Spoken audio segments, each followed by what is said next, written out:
Hello student, स्वागत है आपका हमारे यूट्यूब चैनल अभी रॉय पीसीएम क्लासेस में। स्टूडेंट, आज फिर नई वीडियो के साथ आज जो हम पढ़ने वाले हैं क्लास 12th की फ़िज़िक्स। और क्लास 12th की फ़िज़िक्स में बहुत ही महत्वपूर्ण टॉपिक लेके चल रहे हैं जो कि बहुत ज़्यादा इंपॉर्टेंट है, बोर्ड एग्जाम में हर साल पूछा जाता है। ठीक है स्टूडेंट, तो आज इस वीडियो में क्या पढ़ने वाले हैं हम? आज इस वीडियो में जो पढ़ने वाले हैं वो पढ़ने वाले हैं आवेशित संधारित्र में संचित ऊर्जा के बारे में। ठीक है, इससे पिछले वाले लेक्चर में, ये लेक्चर नंबर कितना है? लेक्चर नंबर 38 है। 38 में लेक्चर में तो आज हम इसको पढ़ेंगे। इससे पिछले वाले वीडियो में जो हमने पढ़ा था, लेक्चर में पढ़ा था 37, 36 और 35, उनको जाकर के भी देख लिए ताकि आपको क्या हो जाए कि वो भी टॉपिक क्लियर हो जाए। ठीक है, क्योंकि वो भी सबसे ज़्यादा इंपॉर्टेंट टॉपिक हैं, डेरिवेशन कराए गए हैं, वो सबसे ज़्यादा इंपॉर्टेंट हैं, उनको भी जाकर के एक बार देख लीजिए। आज इस वीडियो में हम इसको तो कवर कर ही लेंगे। ठीक है स्टूडेंट, तो वीडियो को एक सेकंड के लिए भी स्किप नहीं करना है और वीडियो को पूरा देखना है, तभी आपको क्या होगा, टॉपिक समझ में आएगा। ठीक है स्टूडेंट, तो बने रहिए वीडियो के एंड तक। यदि चैनल पर नए हो तो चैनल सब्सक्राइब कर लीजिए, बेल आइकन को प्रेस कर ऑल पे क्लिक कर दीजिए ताकि आने वाले वीडियो की नोटिफिकेशन आपको मिलती रहे। चलते स्टूडेंट वीडियो को स्टार्ट करते हैं। तो चलिए स्टूडेंट, सबसे पहले हम बात करते हैं आवेशित संधारित्र में संचित ऊर्जा। ठीक है, आज का जो टॉपिक जो है हमारा वो क्या है? आवेशित संधारित्र में संचित ऊर्जा के बारे में। क्योंकि एक संधारित्र होगा, वो संधारित्र में आवेशित होगा। वो कैसा होगा? वो आवेशित होगा। और आवेशित संधारित्र में जो ऊर्जा है वो कितनी मतलब संचित ऊर्जा कितनी है, ऊर्जा कितनी है उसके अंदर, उसकी हम गणना यहाँ पर करने वाले, उसका फॉर्मूला यहाँ पर देखने वाले हैं। ठीक है स्टूडेंट, तो किस प्रकार से करेंगे? तो सबसे पहले आपको क्या करना है कि एक संधारित्र की यहाँ पर गणना करनी है। तो चलिए सबसे पहले एक संधारित्र बना लेते हैं।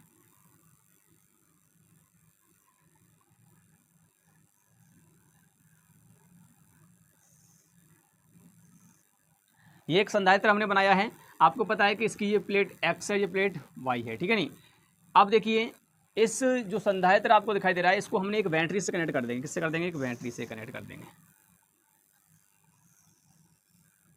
इसको हमने एक बैटरी से कनेक्ट कर दिया इस प्रकार से। ठीक है, ये संधारित्र को कैसे कनेक्ट कर दिया? एक बैटरी से कनेक्ट कर दिया है।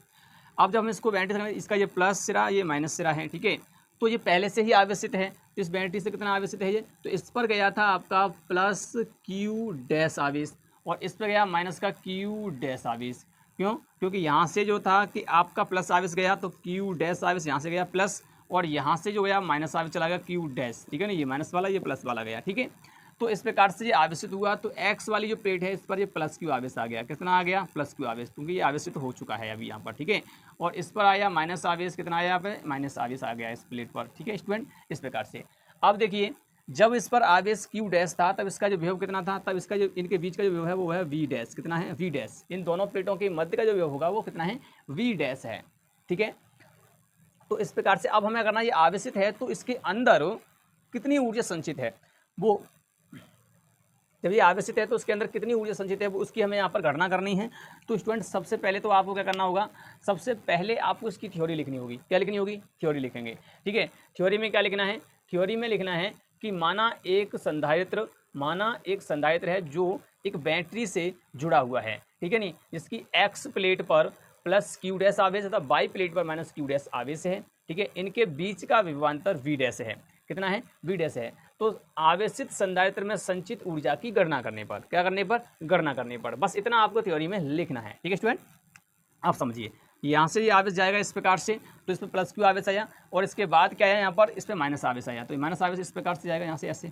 ठीक है नहीं, तो ये माइनस आवेश है तो ये प्लस आवेश ऐसे आएगा, माइनस इस प्रकार से जाएगा, तब इस पर माइनस आएगा। ठीक है नहीं, तो क्या करना है आपको? हमें तो इसको क्या करना है? और आवेशित करना है। अभी क्यू डैश आवेश है इसके ऊपर, हमें देना है इसको कैपिटल क्यू आवेश। कितना आवेश देना है? कैपिटल क्यू आवेश इसको देना है प्लस का। ठीक है नहीं, तो इतना आवेश जब देंगे तो कितना कार्य करना पड़ेगा वो हम निकालेंगे और वही कार्य ऊर्जा के रूप में संचित हो जाएगा इसके अंदर। ठीक है नहीं, तो चलिए सबसे पहले क्या करना पड़ेगा आपको? सबसे पहले तो आपको क्या करना है कि यहाँ से छोटा सा आवेश ले जाना है। कितना आवेश ले जाना है? छोटा सा आवेश, डी क्यू आवेश ले जाएंगे, क्योंकि एकदम बड़ा आवेश हम नहीं दे सकते। तो यहाँ से हम छोटा आवेश ले जाएंगे, वो कैसा? माइनस वाला, क्योंकि इससे इस पे जो प्लेट पे जा रहा है वो माइनस आवेश जाएगा, क्योंकि यहाँ से माइनस आ रहा है। ठीक है नहीं, तो डी क्यू आवेश को यहाँ तक ले जाएंगे तो जो कार्य करना पड़ेगा वही कार्य ऊर्जा के रूप में संचित हो जाएगा। ठीक है स्टूडेंट, तो सबसे पहले आपको क्या करना है? लिखना है कि माना संधारित्र की प्लेट एक्स और वाई पर आवेश प्लस क्यू डैश तथा माइनस क्यू डैश है और इसकी धारता सी है, तब प्लेटों के मध्य विभवांतर। ठीक है, इस प्रकार से लिखना है। तो लिखेंगे यहाँ पर, क्या लिखेंगे? माना संधारित्र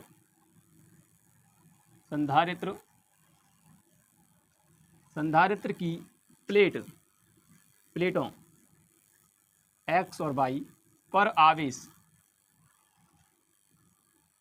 आवेश plus Q dash comma minus Q dash है, और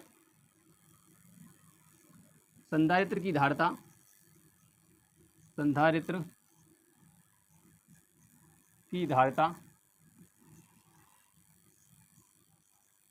सी है। कितनी है? सी है।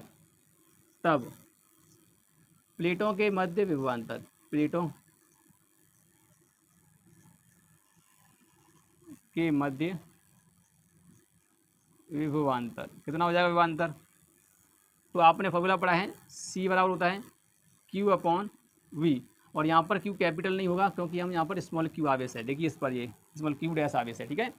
तो हमें क्या निकालना है, और इसके बीच विभवांतर हमें निकालना है। तो विभवांतर हमने मान लिया वी डैश है, तो इसको वी डैश मानना है, ठीक है। तो वी डैश कितना हो जाएगा? वी डैश हो जाएगा यहाँ पर क्यू डैश बटे सी हो जाएगा। तो ये आपका यहाँ पर क्या निकल गया है? विभव है, ठीक है। इसके मध्य जो विभव है वो इतना है, हमें धारिता के पदों में इसको हमने यहाँ पर लिया है संधारित्र के लिए। क्लियर। अब हम क्या करेंगे, अब डी क्यू आवेश को इस प्लेट से इस प्लेट पर ले जाएंगे, विस्थापित करेंगे, तब जो कार्य किया जाएगा उसको निकालेंगे, ठीक है। तो क्या करेंगे अब यहाँ से हम आगे करेंगे, डी क्यू आवेश को एक्स प्लेट से बाई प्लेट पर विस्थापित करने पर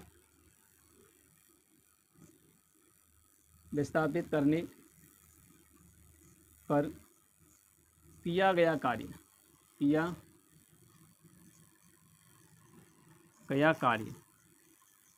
कितना हो जाएगा? अब देखिए छोटे से आवेश को इस प्लेट से इस प्लेट पे ले जा रहे हैं तो छोटा सा ही कार्य होगा।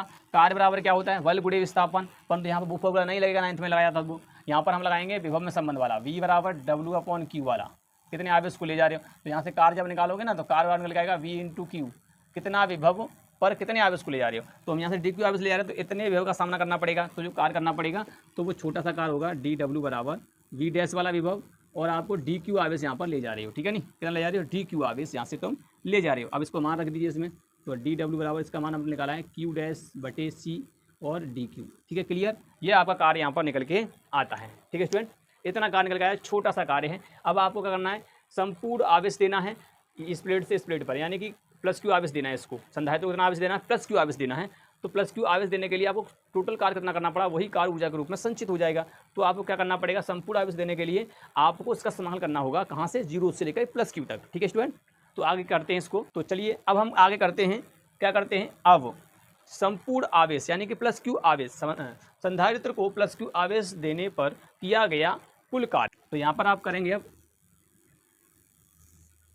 यहाँ पर आप लिखेंगे संधारित्र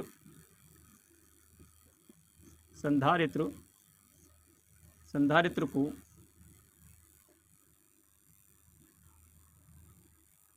जीरो से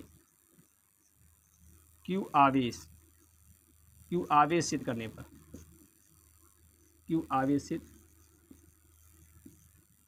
पर किया गया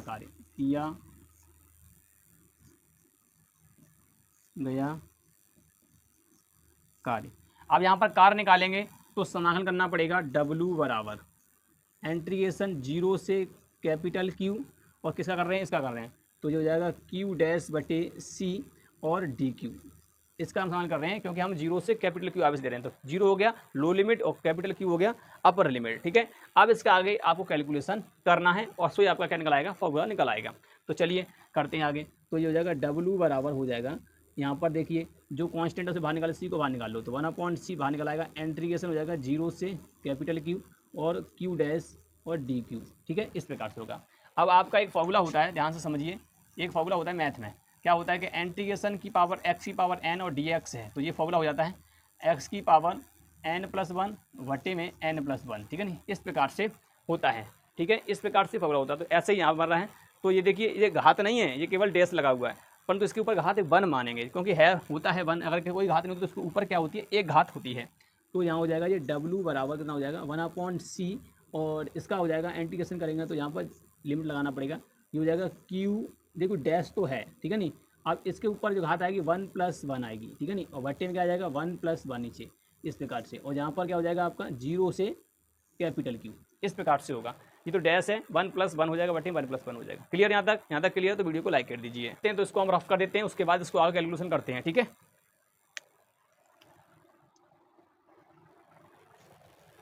चलिए स्टूडेंट, अब हम बात करते हैं आगे।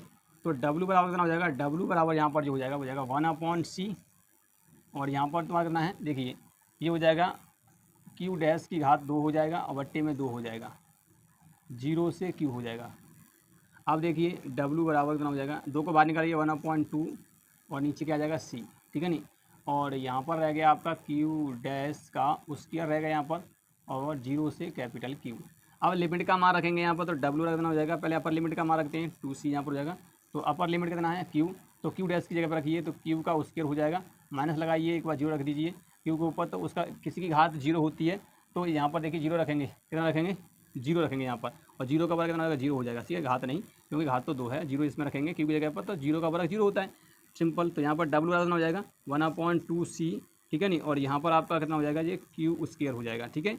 अब देखिए Q को बाहर निकाल लीजिए, तो W बराबर कितना हो जाएगा यहाँ पर, Q स्क्वायर बटे 2C, ठीक है नहीं, इतना हो जाएगा।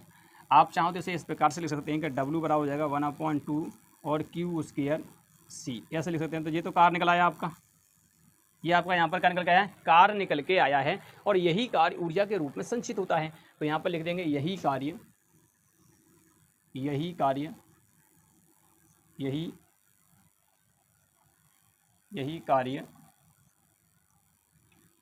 ऊर्जा के रूप में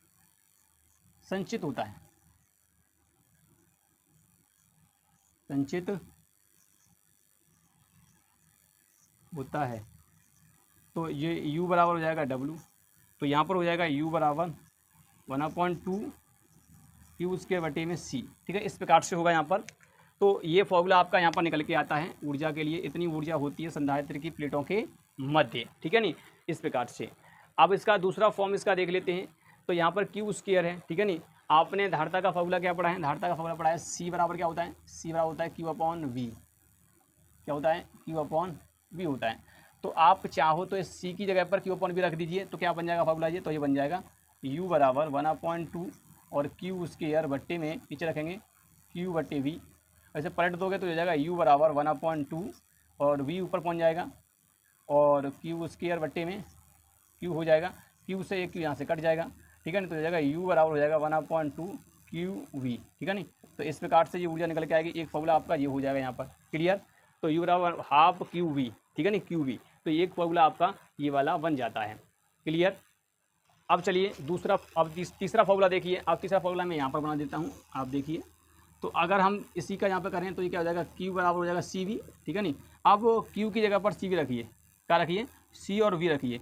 तो Q की जगह पर, तो Q की जगह पर, इस Q की जगह पर इसके Q का मान रख दीजिए, तो कितना हो जाएगा, U बराबर हो जाएगा 1/2, और Q की जगह पर रखेंगे तो ये हो जाएगा C और V स्क्वायर, क्लियर, यहाँ तक हो जाएगा। क्योंकि इसकी जगह रखोगे ना तो V तक V गुणा करेंगे, V स्क्वायर C यहाँ पर है जाएगा, तो इस प्रकार निकला है। तो ये आपके 3 फॉर्मूला निकले, एक ये वाला फार्मूला, एक ये वाला फार्मूला, एक ये वाला फार्मूला। ये 3 फार्मूला होते हैं, इनमें से किसी फार्मूला को सिद्ध करवा सकता है। कह सकता है कि आवेशित चालक में संचित ऊर्जा बताइए, तो चाहे संधारित्र बोले चाहे आवेशित चालक बोले, इसी प्रकार से कैलकुलेशन करना है। अगर वहाँ चालक बोलेगा तो चालक पर पहले आवेश मान लिया Q डैश, फिर उस पर विभव कितना हो जाएगा, इतना ही विभव होगा जितना हमने बताया था V डैश, ठीक है नहीं, तो V डैश निकाल लेंगे। अगर चालक की धारिता C है तो, ठीक है नहीं, और फिर हम वहाँ पर क्या करेंगे, DQ आवेश ले जाएंगे, चालक को DQ आवेश देने पर इस प्रकार से करेंगे, ठीक है, DQ आवेश देंगे, फिर चालक को संपूर्ण आवेशित करने में किया गया कार्य इस प्रकार निकालेंगे। तो चाहे आवेशित चालक कहे या चाहे संधारित्र कहे, कैलकुलेशन इसी प्रकार से होगा, ठीक है स्टूडेंट। तो ये तुम्हारा डेरिवेशन होता है, ये तीनों प्रॉब्लम से किसी को भी सिद्ध करवा सकता है। आप कहेगा इसको सिद्ध कीजिए, चाहे इसको करिए, चाहे इसको कीजिए, इसमें से किसी को देगा, सिद्ध करवा सकता है। बोर्ड एग्जाम में 5 अंक का ये पूछ लेता है, ठीक है स्टूडेंट। तो उम्मीद करते हैं आपको ये वीडियो पसंद आया होगा और टॉपिक भी समझ में आ चुका होगा। यदि वीडियो पसंद आया तो वीडियो को लाइक कर दीजिए, चैनल को सब्सक्राइब कर बेल आइकन को प्रेस जरूर कर दीजिए, ताकि आने वाले वीडियो की नोटिफिकेशन आपको मिलती रहे। अब मिलेंगे नेक्स्ट वीडियो में, तब तक के लिए जय हिंद।